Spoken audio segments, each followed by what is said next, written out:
Guys आपको हमारे YouTube channel पे स्वागत है। तो गाइस आज हम पढ़ने वाले हैं क्लास 9 का जो है हमारा चैप्टर नंबर 10 ग्रेविटेशन का थर्ड पार्ट। और ये पार्ट जब बहुत ही ज़्यादा इंपॉर्टेंट है क्योंकि इसमें हम दो मेन टॉपिक्स पढ़ने वाले हैं। पहला है हमारा फ्री फॉल और दूसरा है मास एंड वेट। और दोनों ही टॉपिक से हम दो न्यूमेरिकल्स करेंगे जो है आपकी NCERT बुक से। तो चलिए आज की वीडियो शुरू करते हैं।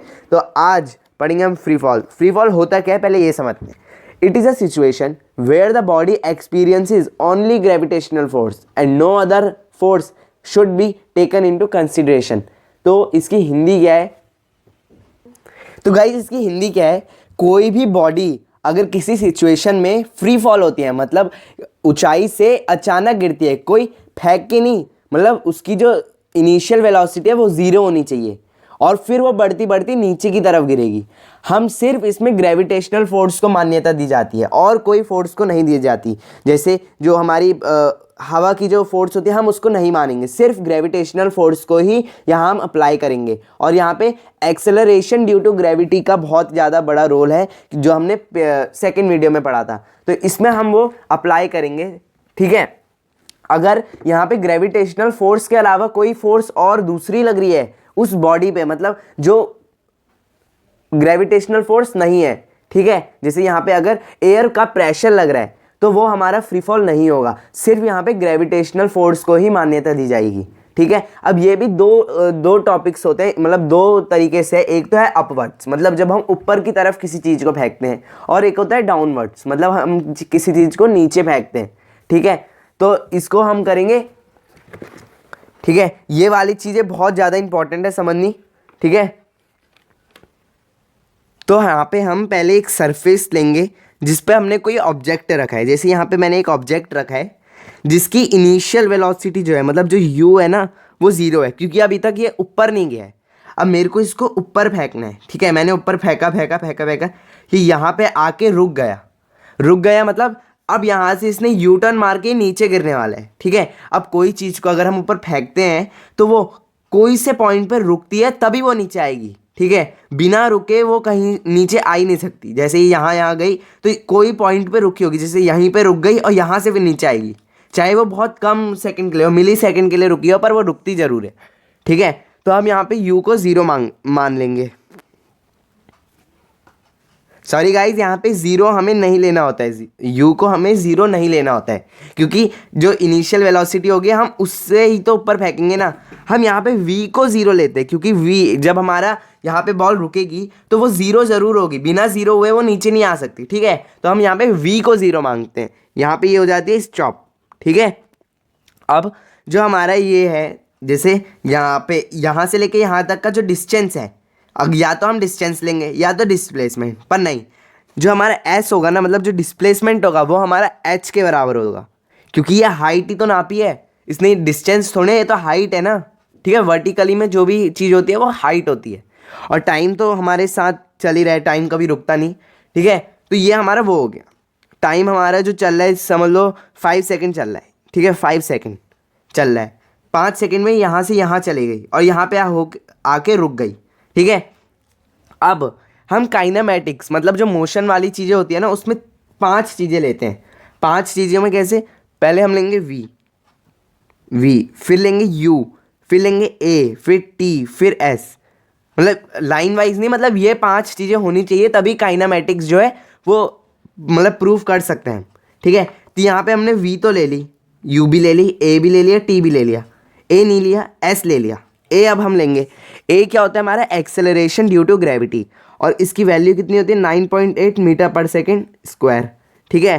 पर हम इसकी वैल्यू 10 भी ले सकते हैं, ठीक है, मैंने बताया था पहले वीडियो में। अब जो हमारा ये ऊपर गया है ना, ये जो हमारी क्या गई है, ये जो बॉल ऊपर गई है, यह हम पॉजिटिव लेंगे, ये हमारी हमेशा पॉजिटिव में होगी, ठीक है, मतलब प्लस की जी होगी, ठीक है। हम जैसे जो चीज़ ऊपर जाएगी, कोई भी चीज़ हो, अगर वो ऊपर जा रही है तो वो प्लस की होगी और अगर वो नीचे आ रही है तो वो माइनस की होगी, ठीक है।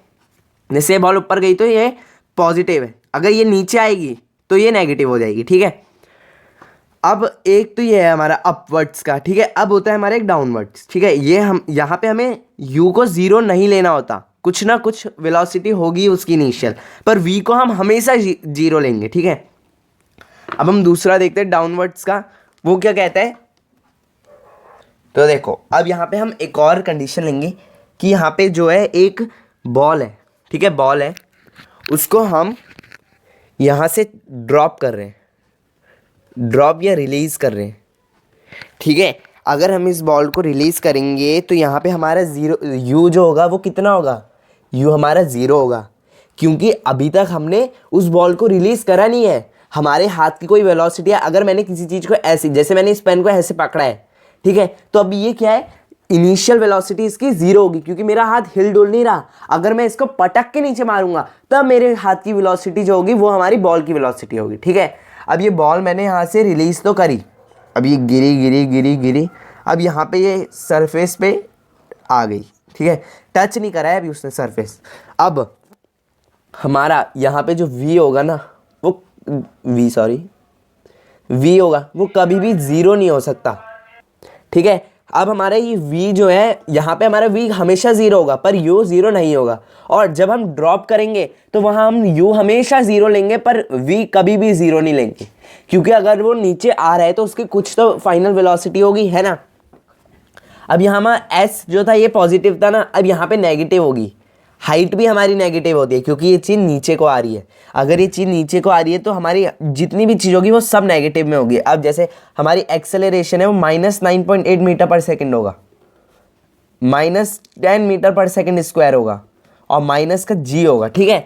यहाँ पे बॉक्स बना लो, ये इंपॉर्टेंट चीज़ है बहुत, क्योंकि एक्सेलरेशन ड्यू टू ग्रेविटी बहुत ही ज़्यादा इंपॉर्टेंट टॉपिक था। अगर नहीं पढ़ा तो पहले सेकेंड वीडियो देख के आना, ठीक है। अब हमने v की बात कर ली, u की भी कर ली, a की कर ली, t की कर ली। t तो हमारा वही होगा जो जितना होता है, टाइम कभी रुकता नहीं है, ठीक है। तो टाइम तो हमारा चलिए यहाँ पे भी 5 सेकेंड ही ले लेते हैं। और s की बात कर ली तो इतना ही है। देखो अब ये आपको भूलना नहीं है कि v हम कहीं ज़ीरो ना ले, ये आपको याद करने वाली चीज़ है। जो चीज़ यहाँ हो रही है उसका अपोजिट हमारा यहाँ होगा। ये चीज़ ऊपर जा रही है तो हर चीज़ पॉजिटिव, ये नीचे आ रही है तो हर चीज़ नेगेटिव, ठीक है। नेगेटिव लेना है आपको जब ये नीचे आए, ठीक है। ये 11th क्लास का कंसेप्ट है, आपको ये 11th क्लास में पढ़ने में मिलेगा। अब हम पढ़ते हैं मास, पहले हम इसके न्यूमेरिकल सॉल्व करते हैं।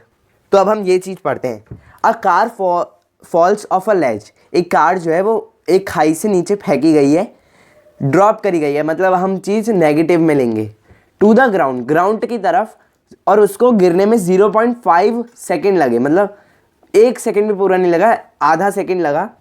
और यहाँ पे हमें क्या लेट करना है कि g हमारा 10 है, हमें 9.8 की वैल्यू नहीं लेनी। अब हमारा 3 चीज़ निकालनी है हमें। पहले निकालना है कि जब वो ग्राउंड को स्ट्राइक, मतलब जब वो ग्राउंड पे गिरेगी तो उसकी स्पीड क्या होगी, फिर एवरेज स्पीड, और फिर हाइट, ठीक है। तो पहले हम पहला पार्ट करते हैं। पहला पार्ट करें, पहले हम वो लिखेंगे कि टाइम वो सब कितना है। तो हम लिखते हैं टाइम हमारा है ½ सेकेंड, मतलब टाइम है हमारा 0.5 सेकेंड, ठीक है। अब इनिशियल कितनी है, ड्रॉप करा है तो इनिशियल कितना होगा, 0 मीटर पर सेकेंड, ठीक है। और एक्सेलरेशन मतलब छोटा जी हमें दिया है 10 मीटर पर सेकेंड, ठीक है। अब यहाँ पे जो हमें एक्सेलरेशन ऑफ कार दी है जो नीचे की तरफ गिर रही है, तो वो भी हम 10 मीटर पर सेकेंड ही लेंगे, ठीक है। यहाँ पे जो कार की एक्सेलरेशन है वो हम 10 मीटर पर सेकेंड ही लेंगे, क्योंकि वो ग्रेविटी की तरफ ही तो गिर रही है, जहाँ ग्रेविटी हमें पुल करती है उस तरफ ही तो गिर रही है, तो हम यहाँ पे 10 ही लेंगे। अब स्पीड निकालेंगे तो स्पीड का एक वैसे फॉर्मूला होता है वेलोसिटी का, स्पीड निकालेंगे पहले पार्ट में तो v इक्वल्स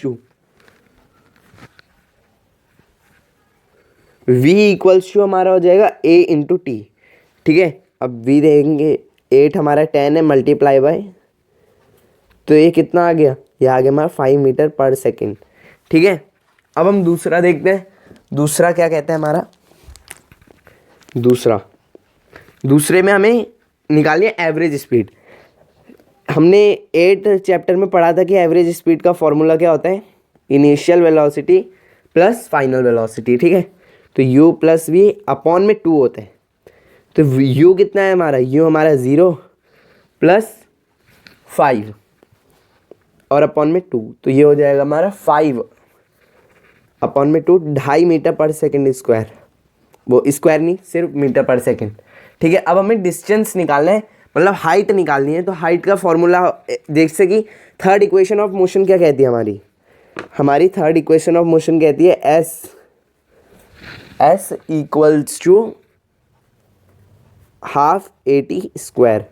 तो एस हमें निकालना है हाफ, ए हमें दिया है, ए हमारा 10 है और टी कितना है हमारा 0.5 का स्क्वायर। ठीक है, तो हाफ 10 मल्टीप्लाई बाय 0.25, 0.25 करेंगे तो ये कट गया हमारा कितने पे,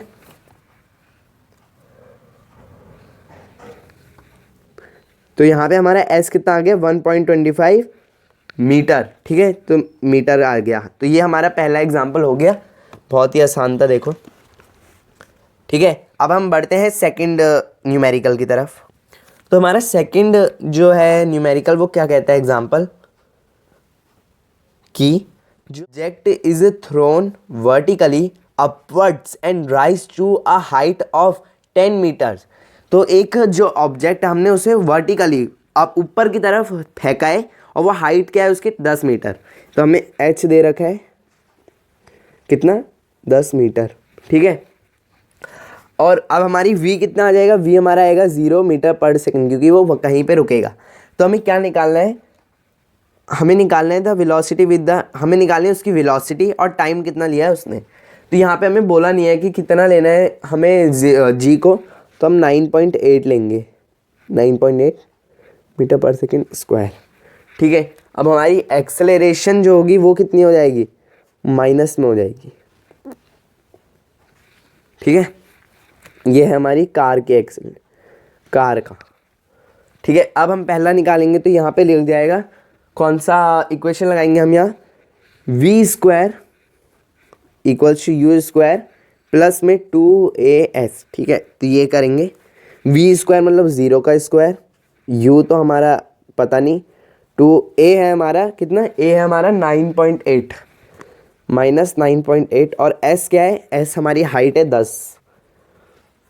ठीक है, अब 0 का तो 0 हो गया, यू स्क्वायर प्लस, तो ये प्लस का हो जाएगा ना, आपको पता होगा ये प्लस का हो जाएगा क्योंकि इधर जाएगा इधर आएगा तो ये प्लस का हो जाएगा, सॉरी गाइस। ठीक है, तो यहाँ पे हमने क्या करा है, सबकी वैल्यू डाल दी। अब हम करेंगे, अब ये u यहाँ माइनस प्लस का तो यहाँ पे माइनस का हो जाएगा। ठीक है, अब यहाँ पे कितना आएगा 19.6 मल्टीप्लाई बाय 10। ठीक है, माइनस होगा हमारे यहाँ पे, तो यहाँ पे हमारे ये प्लस का साइन हट जाएगा और यहाँ पे माइनस आ जाएगा। अब ये हो जाएगा हमारा 19, अब ये u तो इधर चले गया ना, तो हमारे यहाँ पे आएगा 196। ठीक है, 196 किस चीज़ का, माइनस का नहीं आएगा, अब हो जाएगा ये प्लस। ठीक है, अब ये u यहाँ पे स्क्वायर होगा तो प्लस का हो जाएगा ना, तो u हमारा यहाँ पे स्क्वायर है तो यहाँ पे स्क्वायर रूट आ जाएगा, स्क्वायर रूट आता है ना, मैथ में पढ़ा होगा आपने। तो अब ये किसका होता है, ये होता है 14 का, 14 का स्क्वायर होता है 196 मीटर पर सेकेंड। तो हमारे u आ गया। अब हम टाइम भी इसी से निकालेंगे। टाइम कैसे निकालेंगे, देखो टाइम का भी एक वो होता है फॉर्मूला। टाइम में हम लगाएंगे कौन सी equation, v equals to u plus AT, है ना, ये वाली लगाएंगे। तो यहाँ पे 0 14 और फिर आएगा माइनस प्लस में माइनस 9.8 और टाइम तो हमें पता ही नहीं है, तो यहाँ पे हम कर देंगे, इस पे आएगा 143 सेकेंड, यहाँ पे 143 सेकेंड आ जाएगा टाइम। ठीक है, 1.43। ठीक है, ये भी बहुत ज़्यादा इजी था, कुछ ज़्यादा मुश्किल नहीं था। कैलकुलेशन आपकी बहुत स्ट्रांग होनी चाहिए बस, फिर तो बहुत ही ज़्यादा इजी है ये सब चीज़ें। अब हम बढ़ते हैं मास एंड वेट होता क्या है। मास एंड वेट समझते हैं कि वो क्या होता है। तो मास एंड वेट भी बहुत ही ज़्यादा इंपॉर्टेंट टॉपिक है। तो मास क्या होता है, जो हमारा वज़न होता है ना, वो हम वेट में नहीं नापते, वो हम नापते हैं मास में, क्योंकि मास की हिंदी होती है द्रव्यमान, अब वेट की होती है बोझ। अब कोई जैसे एक कहावत है ना कि धरती पे बोझ हो तुम, तो वो हमारा वेट होता है कि तुम धरती पे वेट हो। ठीक है, हम मास में गिनते हैं पर लोगों को पता नहीं होता तो वेट ही बोल देते हैं। ठीक है, अब ये हम थोड़ा डिफ्रेंशिएट करेंगे तो हमारा देखते हैं मास क्या होता है, actual content present in a body, कि वो बॉडी में कितना माल मतलब द्रव्य कितना भरा है, कंटेंट कितना है उस बॉडी में, है ना। और वेट होता है इट इज द फोर्स, ये एक फोर्स है, इसकी एसआई यूनिट भी न्यूटन होती है, ठीक है, और इसकी किलोग्राम, ठीक है। अब जो it is a force exerted by body on earth, अब जो हमारा फोर्स है ना, जैसे वेट फोर्स होती है जो हम धरती पे लगाते हैं, हम नीचे की तरफ लगाते हैं, तो ये वो वाली फोर्स है, ये कोई हमारा वेट नहीं है, ठीक है। मास क्या होता है, मास इज ऑलवेज कांस्टेंट। अब कांस्टेंट मतलब जहां भी जाएंगे हम, हमारा मास उतना ही रहेगा जब जितना अभी है। जैसे मेरा अभी समझ लो आप 45 है, मान लो 45 है, अब वह पेरिस जाऊं वो 45 ही रहेगा, चाहे मैं कहीं भी जाऊं, स्पेस में ही क्यों ना चले जाऊं, मेरा मास उतना ही रहेगा जो मेरा यहाँ पे है, ठीक है। अब मेरा जो धरती पे मेरा मास 45 है, तो स्पेस में भी 45 ही रहेगा, या 50 नहीं हो जाएगा, ठीक है। अब मास जो है वो कभी भी जीरो नहीं हो सकता, और नेगेटिव तो कभी नहीं हो सकता, पर वेट हो सकता है, क्योंकि वेट क्या है, एक फोर्स है, फोर्स नेगेटिव भी हो सकती है और जीरो भी हो सकती है, और इसकी एसआई यूनिट होती है किलोग्राम, और इसकी एसआई यूनिट होती है न्यूटन, ठीक है। अब आपको ये समझ आ गया होगा, तो आप इसको नोट डाउन कर लो कॉपी में। अब हम इसे इसके दो न्यूमेरिकल्स करें। तो हमारा एग्जांपल नंबर 10.4 कहता क्या है, mass of an object is 10 kg, what is the weight on the earth. तो हमारा जो मास है ऑब्जेक्ट का वो हमारा 10 kg है, ठीक है।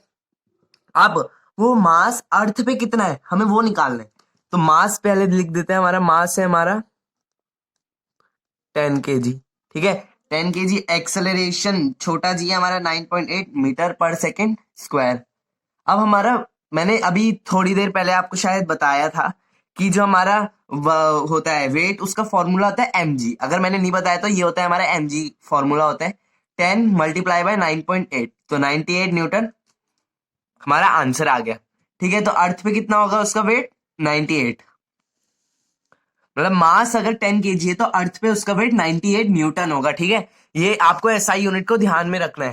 तो ये एग्जांपल तो बहुत छोटा सा था, पर अब देखते हैं हमारा example number 10.5। An object weighs 10 newton when measured on surface of the earth. हमने एक ऑब्जेक्ट का वेट किया, वेट ऑन अर्थ, अर्थ पे, वो था हमारा 10 न्यूटन, ठीक है। अब हम इसे मेजर कर रहे हैं मून के सरफेस पे, तो वो कितना होगा।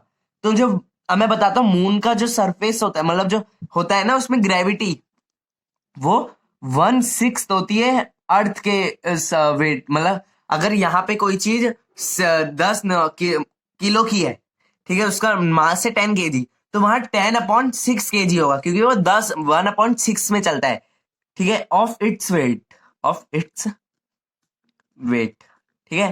तो हम ये रखेंगे पहले, अब ये मून पे करेंगे, तो अब हम क्या करेंगे, 10 न्यूटन, जैसे mg होता है ना, तो 10 तो हो गए, और 1/6 से करेंगे तो हमारा आएगा 10/6, और इसको आएगा काट के 1.67 न्यूटन, ठीक है। तो हमारे ये आ गया आंसर। दोनों ही एग्जांपल बहुत छोटे से थे। तो आज की वीडियो के लिए बस इतना ही। अगर आपको वीडियो अच्छी लगी होगी तो लाइक करना और चैनल को जरूर सब्सक्राइब करना, क्योंकि मैं आपको इस चैनल पे टर्म 2 का एसएसटी का सारा सिलेबस करवाने वाला हूँ, ठीक है। तो आई होप आपको सारे क्लियर हो गए होंगे कॉन्सेप्ट। अगली वीडियो में हम पढ़ेंगे थ्रस्ट एंड प्रेशर, ठीक है।